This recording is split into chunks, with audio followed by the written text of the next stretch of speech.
नमस्कार. हो, हे शक्य आहे.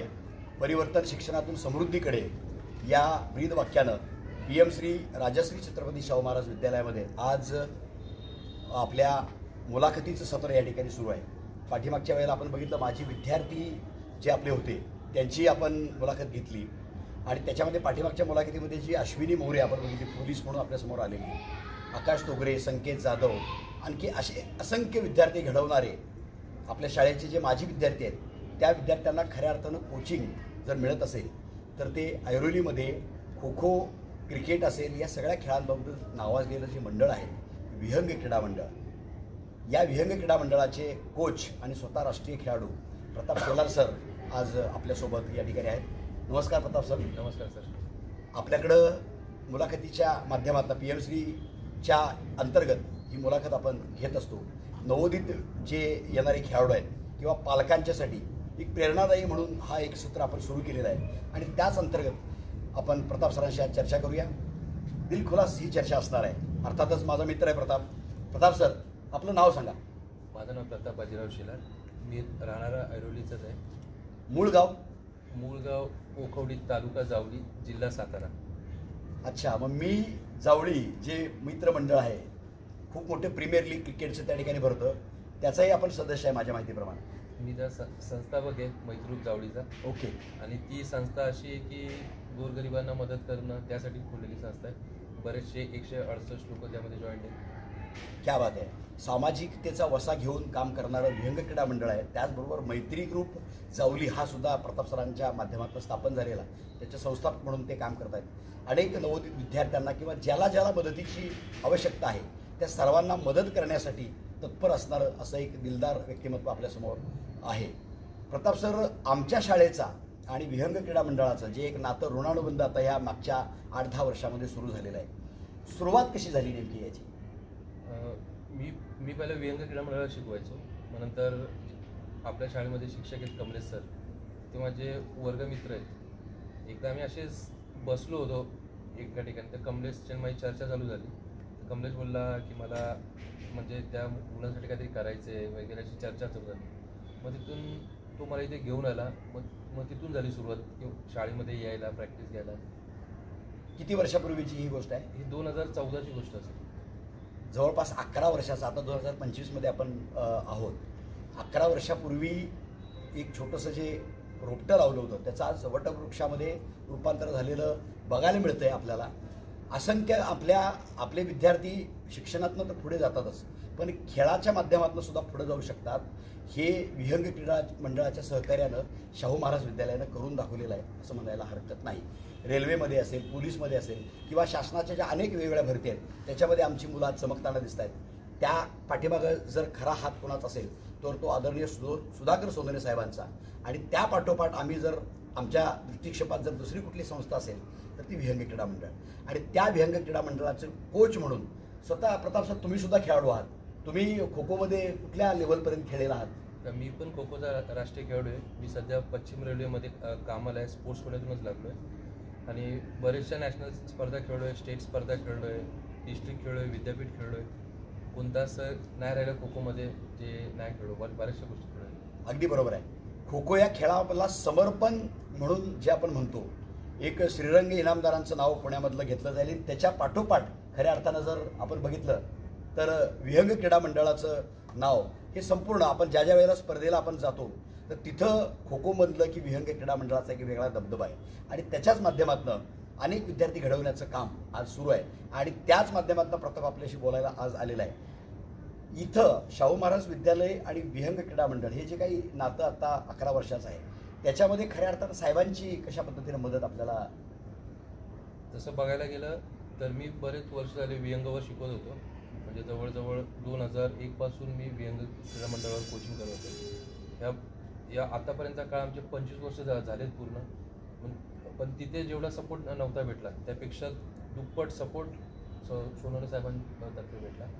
आणि एवढं सगळं शक्य नव्हत्या या गोष्टी. इथे येऊन ग्राउंडवर पहिलंच पाणी मारलेलं असायचं, सगळं रेडी असायचं.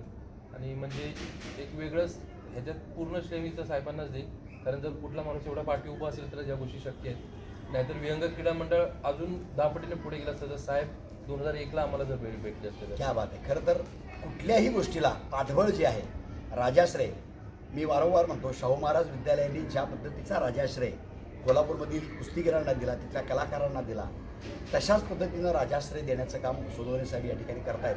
आणि स्वतः प्रताप सरांच्याच तोंडातून आलं की जे 2011ला जी भेट झाली ती जर कदाचित 2001ला झाली तर आणखीन आमचा जो काही प्रोग्रेस आहे तो वेगळा दिसला असता. एक वेगळ्या पद्धतीचं व्यक्तिमत्व आहे. इथल्या खेळाडूंना प्रेरणा, प्रोत्साहन, अगदी त्यांच्या कुटुंबातल्या अडीअडचणी, शैक्षणिक अडीअडचणी, त्याचबरोबर क्रीडा स्पर्धेमध्ये जे लागाल ते, जे पाहिजे ते सांगितलं. प्रताप सरांनी त्यांना मागितलं, साहेब आपल्याला ह्या मुलांना शूज द्यायचे आहे, साहेब ह्या मुलांना जेवणाचा यांचा प्रॉब्लेम आहे तर त्यांना याची व्यवस्था, फिजिओथेरपिस्ट पाहिजे. साहेबांच्या तोंडातून नाही या शब्द मी एवढ्या वर्षात एकदा पण ऐकलं नाही की मी एखादी गोष्ट सांगावी खो-खोबद्दल साहेबांनी नाही सांगावं. प्रत्येक गोष्टीमध्ये साहेब नेहमी तयारच असायचे. ओके. अगदी म्हणजे प्रताप सरांच्या तोंडातून शब्द पडला आणि तो साहेबांनी झेलला नाही असं झालेलंच नाही आहे. आणि खऱ्या अर्थानं इथल्या सगळ्या प्रोग्रेसमध्ये विहंग क्रीडा मंडळाचा आम्हाला शाळेचा शिक्षक म्हणून मी सुद्धा अभिमानानं सांगेल, वेगवेगळ्या स्पर्धेच्या निमित्तानं मी त्यांच्यासोबत असतो. त्यावेळेला एक वेगळं जे वेगळेपण, आपलेपण जे आहे ते सगळेच, म्हणजे अगदी प्रताप असेल, मनोज असेल, बाकीचे सगळे त्यांचे जे खेळाडू आहेत, परमणे सर असतील, ॲडव्होकेट, काही वकील मंडळीसुद्धा त्यांच्यासोबत आहेत, डॉक्टर मंडळी त्यांच्यासोबत आहेत, एक चांगला ग्रुप. या ग्रुपच्या माध्यमातून तुम्ही गणेश उत्सवसुद्धा साजरा करता, तर त्याच्याबद्दल सांगा आम्हाला. गेले आम्ही बरेच वर्ष म्हणजे 2005 का 2006 पासून आम्ही करतोय आणि त्यामध्ये आम्ही कोणाची वर्गणी वगैरे घेत नाही. जे आम्ही जॉबला आहेत मुलं तेच प्रत्येकी काही रक्कम काढतो आणि त्याच पैशातून पुढे आम्ही वर्षभराचा प्रवास चालवतो आमचा सगळा. आणि तिथे कोणाचे बॅनर वगैरे पण नसतात. त्या पद्धतीने आम्ही सगळा खर्च पण निघतो आणि आमचा उत्सव पण होतो साजरा करतो. क्या बात आहे. किती मोठी बाब आहे.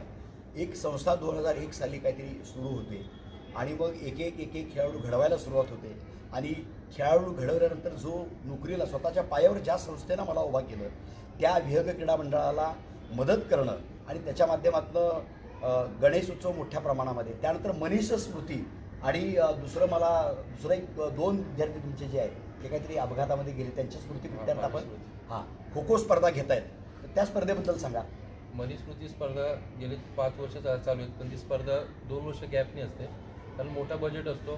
तिथे पण सेम असतं, जी मुलं जॉबला लागलेत स्पोर्ट्स कोट्यातून किंवा हे तेच एक रक्कम काढतात. परत सोनवणे साहेब आहेत जे सपोर्ट करतात त्या स्पर्धेला. एक लोकल नगरसेवक वगैरे जास्त स्पॉन्सरशिप घेत नाही कारण ऑलरेडी आम्ही पैसे जमवले असतात बऱ्यापैकी. आणि ती स्पर्धा एवढी दर्जेदार असते, जवळजवळ गॅलरीचाच खर्च अर्ध्यापैकी जास्त असतो. 2-3 हजारापेक्षा जास्त पब्लिक एका टायमाला बसतात तिथे मॅचला. आणि ती राज्यस्तरीय स्पर्धा असल्यामुळे सगळे मोठे प्लेयर, भारताचा कर्णधार पण यावर्षी खेळला, प्रतीक वाईकर, बरेचसे असे खेळाडू आहेत की तिथे खेळले. रामजी कश्यप सारखे खेळाडू, महेश शिंदे, गजानन शिंगाळ, लवकेश सारखे खेळाडू तिथे खेळत आहेत. आता तुमच्या विहंग क्रीडा मंडळाच्या माध्यमातून वेगवेगळ्या शासकीय स्तरावरती नोकरीला लागलेलीची किती यादी आहे ती मुलांची? एक आकडा. मागच्या वर्षी मी काढले तेव्हा 45 होते काहीतरी. पण यावर्षी नवीन 2 अजून भरती आले रेल्वेमध्ये. आम्ही 47-48च्या आसपास असू आम्ही सगळे, पोलीस म्हणजे पूर्ण गव्हर्नमेंट खात्यामध्ये. म्हणजे शासकीय नोकरीमध्ये जवळपास 50 विद्यार्थी, 50 खेळाडू विहंग क्रीडा मंडळाचे वेगवेगळ्या, मग कोण पश्चिम रेल्वेमध्ये आहे, कोण सेंट्रल रेल्वेमध्ये आहे, कोण मंत्रालयामध्ये त्या ठिकाणी सर्व्हिसला आहे, कोण पोलीस झालेला आहे, कोण आणखीन वेगवेगळ्या क्षेत्रामध्ये. तर हे स्वतःच्या पायावर मुलांना आज नोकरीसाठी मुलं वनवन भटकताना दिसत आहेत आपल्याला. पण अशा परिस्थितीमध्ये विद्यार्थ्यांना बोलवून दररोज मैदान, त्यांना कोच उपलब्ध करून देऊन स्वतःच्या पायावरती वेगवेगळ्या स्पर्धेला ज्यावेळेस जातो त्या स्पर्धेच्या वेळेला जाण्या येण्याची व्यवस्था असेल, तिथलं कोचिंग असेल, तिथं राहण्याची व्यवस्था असेल, ह्या सगळ्यावर बारकाईनं लक्ष मनोज आणि प्रताप आणि त्यांची सगळी टीम ही देत असते. आणि त्याच्यात अर्थात सोनवणे साहेबांचाही वाटा त्या ठिकाणी असतो.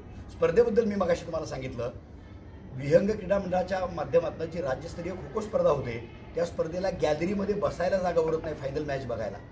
एवढी क्रेज मनीष स्मृती चषक जो आहे ते जे घेतात, त्यांचाच एक खेळाडू आहे की जो काही अपघातानं त्यांच्यासोबत आज नाही आहे, तो वारला. तर त्याची स्मृती ठेवून ही स्पर्धा अशा पद्धतीने चांगली भरवणं, याचं कारण हेच आहे की नवोदित खेळाडू जे आहेत, जे आत्ता एवढे 50 खेळाडू लागलेले आहेत, पण त्याच्या जी सुरुवात ज्या विद्यार्थ्यांना करायची आहे ती स्पर्धा बघून त्यांना स्फूर्ती येते आणि त्याच्यातनं हे विहंग क्रीडा मंडळ आणि अर्थातच ऐरोलीकरांचं सुद्धा नाव त्या ठिकाणी मोठं होतं. खो खोसोबत आणखीन कुठल्या खेळाच्या संदर्भामध्ये आपण काम करताय? नाही, मी क्रिकेटच खेळतो जास्त. खो खो नंतर. पण क्रिकेट पण ते मैत्रूप जावलीतर्फेच खेळतो. आणि म्हणजे ते बाकीची सामाजिक कार्य केल्यानंतर जो काही वेळ उठतो म्हणजे 80% तर आम्ही सामाजिक कार्य करतो, 20% क्रिकेटकडे लक्ष देतो. शिवसेनेचं जे ब्रीद वाक्य आहे तेच खऱ्या अर्थानं विहंग क्रीडा मंडळाचं आहे की काय असं म्हणायला हरकत नाही. 80% समाजकारण आणि 20% जे आहे तेच हे राजकीय या पद्धतीचं ध्येय घेऊन हे मंडळ काम करताना आपल्याला दिसते. तुम्ही बोललात की आता खो खो आणि क्रिकेट, तर मी तुमची फुटबॉल प्रीमियर लीगसुद्धा प्रसिद्ध आहे आणि ती पावसाळ्यामध्ये असते, कारण त्याचा आस्वाद मी सुद्धा घेतलेला आहे. मी एका टीममध्ये एका वर्षी खेळलेलो आहे. त्याच्याबद्दल सांगा. फुटबॉल प्रीमियर लीग ते खरं तर फुटबॉल प्रीमियर लीग याचं मागे कारण असं होतं की पावसामध्ये बरेचसे खो खो खेळाडू हे रेस्ट करतात, तर फिटनेस राहावा त्या उद्देशाने आम्ही चालू केली. अगदी बरोबर आहे. पण मध्यंतरी आता आम्ही थोडंसं इंजुरी वाढायला लागले, त्यामुळे आम्ही ते कमी केलं तो खेळ. पण तरी आता परत बघू. आता कंटिन्यू लीग होतील चालू खो खोच्या, त्याच्यामुळे कुठल्या खेळाडूला इंजुरी नको, त्यामुळे आम्ही लीग थांबवली. आणि आणखीन एक खासियत आहे, आयोजन अशा पद्धतीचं असतं. अगदी जे महाराष्ट्र राज्य शासनाच्या वतीनं ज्या स्पर्धा होतात, भाई नेरुरकर चषक खो खोमध्ये असतो किंवा आणखीन ज्या वेगळ्या राज्यस्तरीय स्पर्धा शासनाच्या म्हणजे क्रीडा अधिकारी कार्यालय जे आहे महाराष्ट्राच्या जिल्ह्यातली, तिथं ज्या स्पर्धा होतात त्या व्यक्तीचं म्हणजे प्रमाणपत्र असेल, ट्रॉफी असेल, आकर्षक म्हणजे खेळाडूच्या उंचीवरची ट्रॉफी आम्ही त्या विहंग क्रीडा मंडळाच्या स्पर्धांमध्ये बघितलेली आहे. खेळाडूंना अगदी रेंजर सायकल असेल किंवा बुलेट, भविष्यामध्ये थार आणि बुलेटसुद्धा जसे बैलगाडी शर्यतींमध्ये असते तशा पद्धतीचं उत्तम नियोजन हे सगळं मंडळ त्या ठिकाणी करत असतं. आणि खऱ्या अर्थानं नवोदित खेळाडू घडावेत, विहंग क्रीडा मंडळाच्या संपर्कात जो काही विद्यार्थी आलेला आहे तो एकोपा जपण्याचं काम करतो. खरं तर अनेक वाढदिवस किंवा एखाद्या खेळाडूच्या घरामध्ये काही दुःखद घटना घडली किंवा काही आनंदाचा सुद्धा क्षण असेल, त्याच्यासाठी सुद्धा तुम्ही धावून जाता. ही सगळी मुलं आम्हाला येऊन प्रत्यक्ष त्यावेळी सांगतात, त्याबद्दल काय सांगा? नाही, तसे आम्ही बऱ्याच वेळी एकत्र येतो.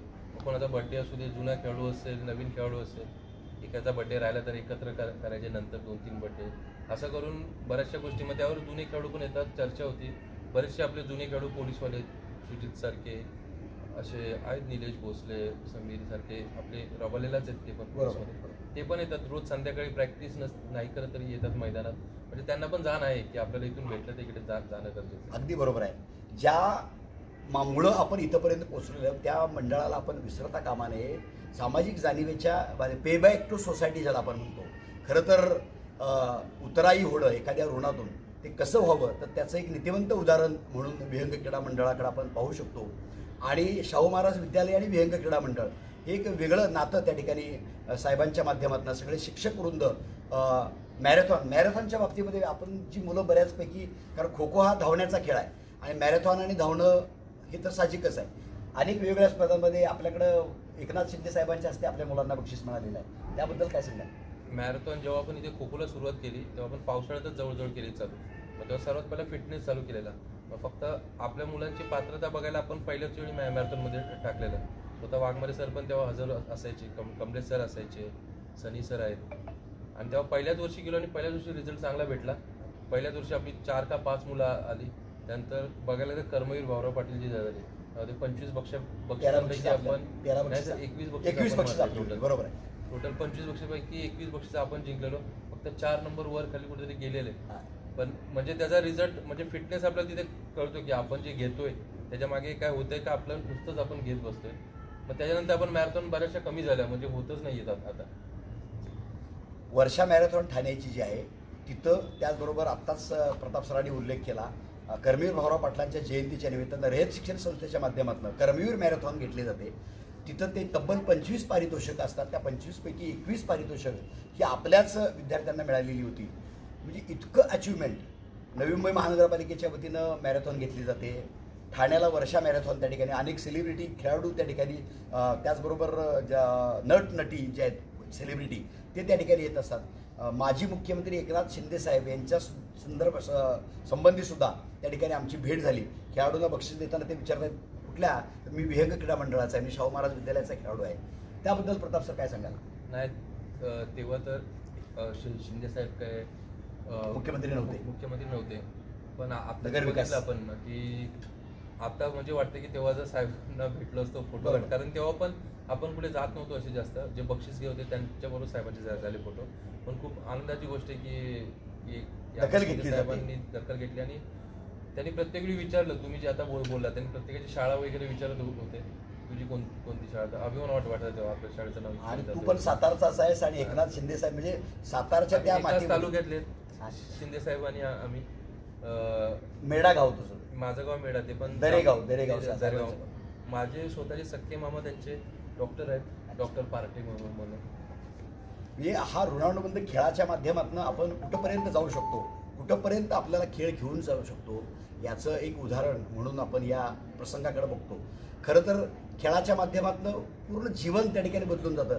स्वतः प्रताप आता एवढं सगळं खेळायला वेळ देताना फॅमिलीकडं म्हणजे वहिनींचा फोन सारखा तुला येत असणार आहे. सपना वहिनी ज्या आहेत आमच्या अतिशय प्रेमळ आणि ज्या वेळेला आम्ही घरी जाऊ त्यावेळेला अगदी आपुलकीनं आपल्या खेळाडूंची मुलांची सुद्धा चौकशी त्या ठिकाणी करतात. त्यांची 2 मुलं त्यांचं सुद्धा संसार हे बघत प्रतापला त्या इकडे त्यांनी रिकामं सोडलेलं आहे. वहिनींच्याबद्दल काय सांगशील? नाही, नक्कीच की घरातून चांगला सपोर्ट आहे, म्हणजे बॅकिंग चांगली आहे. कधी अशी रोकटोक जास्त नाही होते, जशी सगळ्यांना होते, मला पण होते, पण एवढी नाही होत. म्हणजे जेव्हा तिला पण माहिती आहे की मी इथे शाहू महाराजमध्ये शिकवतो, तर इथे जास्त गरज आहे वेळ देण्याचा. म्हणजे आत्ताचा 2-1 वर्षाचा काळ सोडला तर मागे मी बरेचसे वेळ इथे द्यायचो जास्तीत जास्त. आणि घरच्यांच्या सपोर्टमुळे मी इथेच आहे. नाहीतर मी जेव्हा रेल्वेत लागायची, वडिलांबद्दल सांगायचं म्हटलं तर जेव्हा मी रेल्वेत लागायची वेळ आलेली 2007ची टायमिंग होता, वडील अक्षरशः मला बोलले की बस कर आता खेळणं, आता घरी जॉबचं बघ. पण तेव्हा पण कानिफ सर आले घरी, समजवलं जरा अजून 1 वर्ष खेळू दे. लकीली त्याच वर्षी रेल्वेचा कॉल आला आणि तिथून पुढे जर कदाचित मी तिथे थांबलो असतो, मी थांबलो पण असतो. बरोबर. पण तिथून मग जॉब भेटला. मग आपल्याला जर खो खोतून जॉब भेटला तर बाकीच्यांना पण काहीतरी भेटावं या अपेक्षेने आपण सगळीकडे काम करायला लागलो. मग तिथपर्यंत पोचलोय. त्यामुळे फॅमिलीचा बॅकअप खूप जोरात होता. आई वडील भाऊ सुद्धा चांगल्या नोकरी प्रतापचे करतात, बहीण असेल, हे सगळे अगदी कुटुंब एकोप्यानं जिव्हाळ्यानं राहून आपल्याला मदत, मला जे काही मिळालेलं आहे ते मी माझ्या सोसायटीला देणार. जी माझी संबंधितची सगळी बांधव आहेत त्यांना सुद्धा तो लाभ मिळाला पाहिजे याच्यासाठी म्हणून कार्यरत असणारं. पुरस्कार बरेच मिळालेले आहेत, त्या पुरस्कारांच्या बद्दल आपण काय सांगाल? विहंग क्रीडा मंडळ आणि शाहू महाराज बरेच पुरस्कार आहेत. विहंग क्रीडा मंडळाला पहिला पुरस्कार माझ्या मते सचिन पालकरच्या याने वेळ भेटला, अभिमन्यू, वीर अभिमन्यू. मग त्याच्यानंतर सुरुवात झाली. त्याच्यानंतर वीर अभिमन्यू वैभव मोरेला एक भेटला, तो आपला शाहू महाराज विद्यालयाचा अश्विनीचा भाऊ. भरत पुरस्कार वेळ भेटला, तो आशिष गौतम तो पण शाहू महाराजचा. परत जो माझ्यासोबत हे सगळं चालवतो खो खो, म्हणजे रविराज सोबत, आमच्यासोबत, कानिफ सोबत, मनोज पवार, त्याला शिवछत्रपती पुरस्कार, शिवछत्रपती. परत एकलव्य पुरस्कार रंजन शेट्टी, परत रणजन शेट्टी, महेश शिंदेला पण एकलव्य पुरस्कार. बरेचसे पुरस्कार आहेत की जे आपल्या क्लबमध्ये मिळाले. यापुढे इथं सुरुवात झाली, आता तर अजून घेऊ आपण पुढे पुरस्कार. म्हणजे ही सुरुवात आहे. आणखीन आत्ता ही नावं जी घेतली, एकलव्य पुरस्कार, भरत पुरस्कार, ह्या अभिमन्यू पुरस्कार, हे खो खो या खेळासाठी जी मुलं काम करतायत त्या मुलांना हे पुरस्कार, म्हणजे चांगलं परफॉर्मन्स जो आक्रमक असेल, संरक्षक असेल, यांना हे पुरस्कार त्या ठिकाणी मोठ्या पातळीवर अगदी तिथं मिळत आहेत. मग पुरस्कार तिथं मिळालेला आहे. आपण सर सगळे म्हणजे आता प्रताप इथं कोचिंग करतोय, पण तो स्पर्धक जातोय तिथं स्पर्धा खेळतोय, तिथं त्याला पुरस्कार मिळतोय. पण तो ज्यावेळेला इकडे परत येतोय त्यावेळेला त्याची वाजत गाजत रथातून मिरवणूक काढणं आणि त्या मिरवणुकीमध्ये मग शाहू महाराज विद्यालयाचे विद्यार्थी असेल तर आणखी सगळे आमचे विद्यार्थी त्या मिरवणुकीमध्ये सामील होतात. हा वेगळा पायंडा मला बघायला मिळतोय. खरं तर हा मी महाराष्ट्रामध्ये कुठं बघितला नाही. त्याबद्दल प्रताप सांगणार. नाही, आपण कसं त्या पुरस्काराचं व्हॅल्यू काय ते आपल्याला माहिती आहे, खेळाडूला काय असतं ते. बरोबर. बाकीच्या लोकांना माहिती नसते की पुरस्कार कसा भेटा. आणि तो विचार करा, 25 वर्षामध्ये आपल्याला फक्त 6 भेटलेत पुरस्कार. म्हणजे पुरस्कारची व्हॅल्यू किती आहे. बरोबर. आणि ते योगायोगाने एका वर्षात 3 भेटलेले, त्यामुळे ते 6 झाले. बरोबर, अगदी. तर रंजनला, मनोजला आणि रंजनला, मनोजला आणि आशिष गौतम, या तिघांना पण एकाच वर्षात वेळ भेटले. त्यामुळे ह्याची व्हॅल्यू काय आहे ना, ती आम्हाला खेळाडूंना माहिती आहे आणि त्याचं आपण कसं फेडायचं आहे. बरोबर.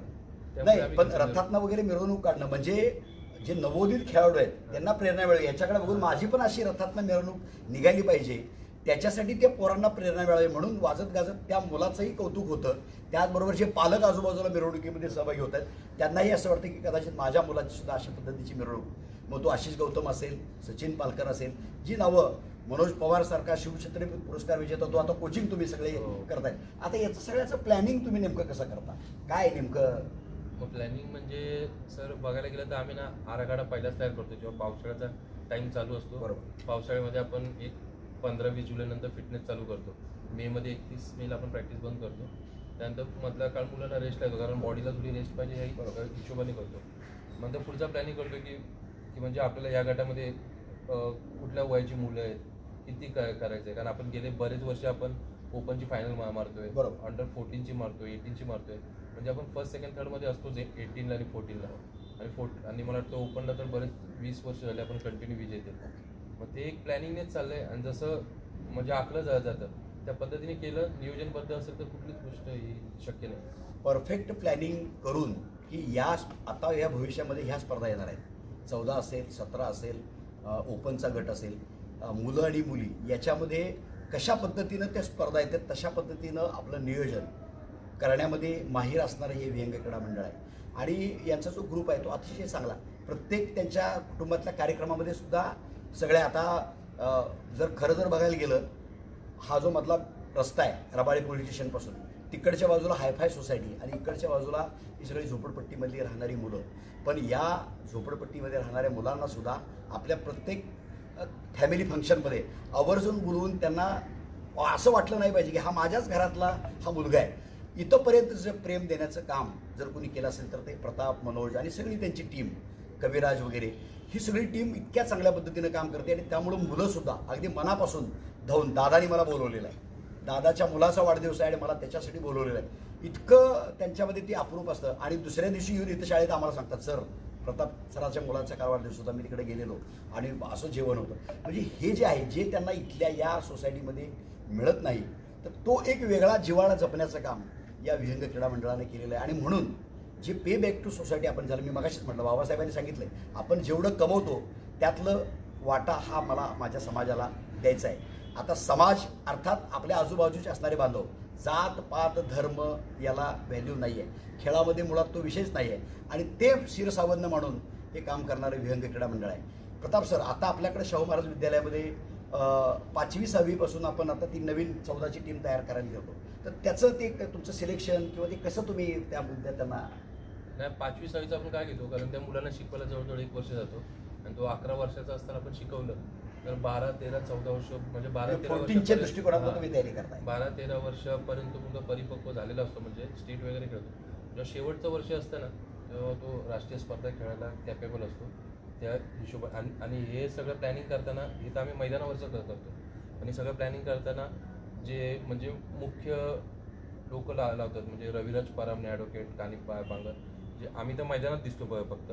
आणि बाहेरची जी सगळं आहेत गोष्टी, सगळं क्लबमध्ये काय चालू आहे, खर्चापासून टोटल मुलाचं लक्ष देण्यापासून, म्हणजे मुलाचं फ्युचर काय, ह्याचा पूर्ण आराखडा ते दोघं करतात. आम्ही मैदानात करतो गोष्टी, बरोबर. मनोज आणि मी जे काय असेल ते मैदानात सगळं बघतो. पण पार्टी मागचं मेन पूर्ण ॲडव्होकेट रविराज परामणे आणि कानिफ बांगर. मला तर वाटतं कानिफ सर तर हरिभक्त परायण पण आहे. प्रवचन कीर्तनाचा वसा विचार घेतलेला असा माणूस आहे. म्हणजे बघा, केवळ खेळच नाही आहे तर अध्यात्म, त्याचबरोबर समाजामध्ये आपण कसं वागलं पाहिजे, कसं आपण जगलं पाहिजे, एक व्यक्ती म्हणून आपली समाजामध्ये कशी प्रतिमा असावी, याचं सुद्धा एक बाळकडू या सगळ्या विद्यार्थ्यांमध्ये पेरण्याचं काम हे विहंग क्रीडा मंडळाच्या माध्यमातून होतं आहे. आता शाहू महाराज विद्यालयातनं कशा पद्धतीनं तुम्हाला सपोर्ट त्या ठिकाणी, सोनवणे साहेब आणि सगळी टीम असते, कशा पद्धतीनं तुम्हाला सहकार्य त्या ठिकाणी मिळतं? सुरुवातीच्या काळात बघायला गेलं ना सर, जेव्हा मी ते सुरुवात केली तेव्हा थोडा मला त्रास झालेला इथे. म्हणजे सगळ्यांना वाटत होते काय करणार आहे खो खो खेळून हे ते. सुरुवातीला मी शिकवतो, एक शिक्षकाने मला हे पण केलं तिथे, बोलले की थांबवा, नंतर खेळा तुम्ही, उद्या या, परवा या. मग तेव्हा मी नवीन होते, तेव्हा मी काय जास्त हे नाही करत. मी साहेबांना एकदा फक्त सांगितलं असं असं झालं. साहेबांनी लगेच सर्व शिक्षकांना सांगितलं नाही थोडं होऊ दे. मग त्यानंतर साहेब जातीने लक्ष देत असल्यामुळे शिक्षक पण ऑटोमॅटिक तिथे येत गेले. तुम्ही स्वतः असा सर वाघमारे सर, तुम्ही मैदानात याचा रोज जेव्हा इथे राहत होता तेव्हा. कमलेश सर तर दिवसभर असतात, 24 तास ड्युटी त्यांची इथेच असते.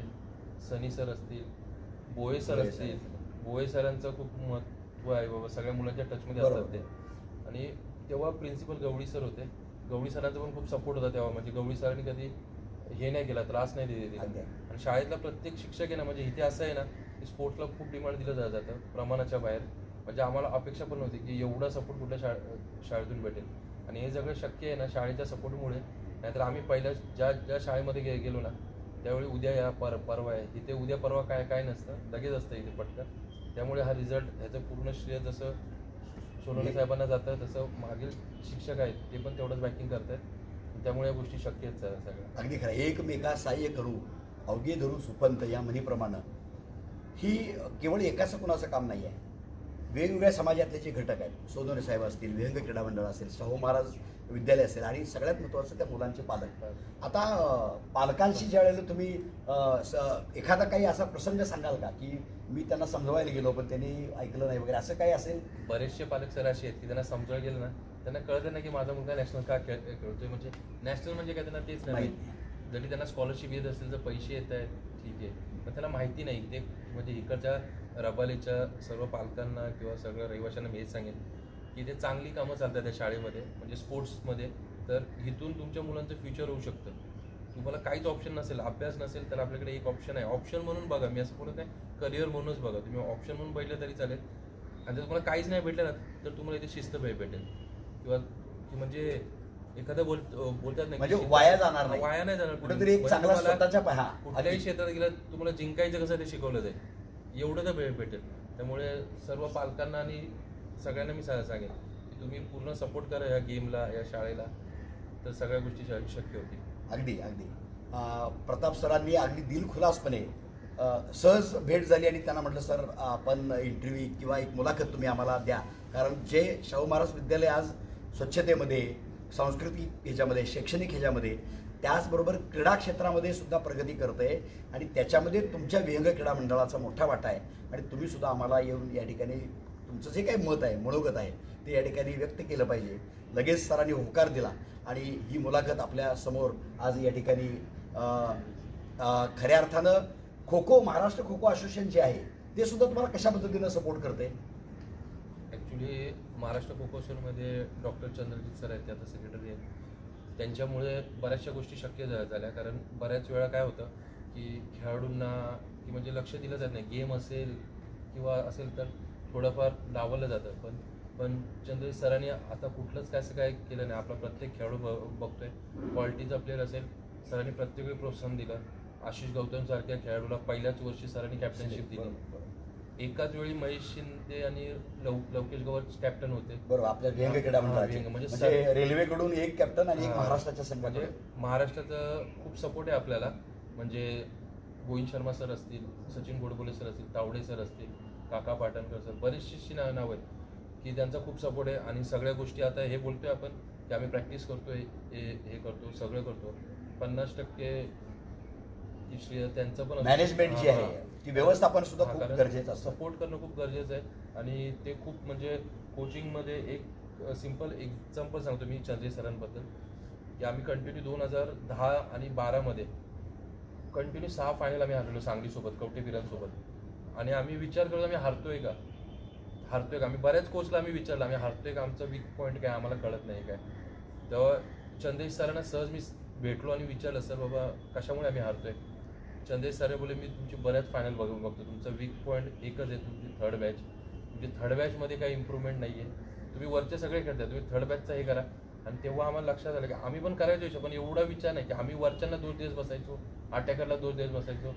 थोडेफार सरांनी चेंजेस सांगितले, ते चेंजेस केले आणि त्याच्या लगेच आम्ही ठाणा महापौर चषक झाली.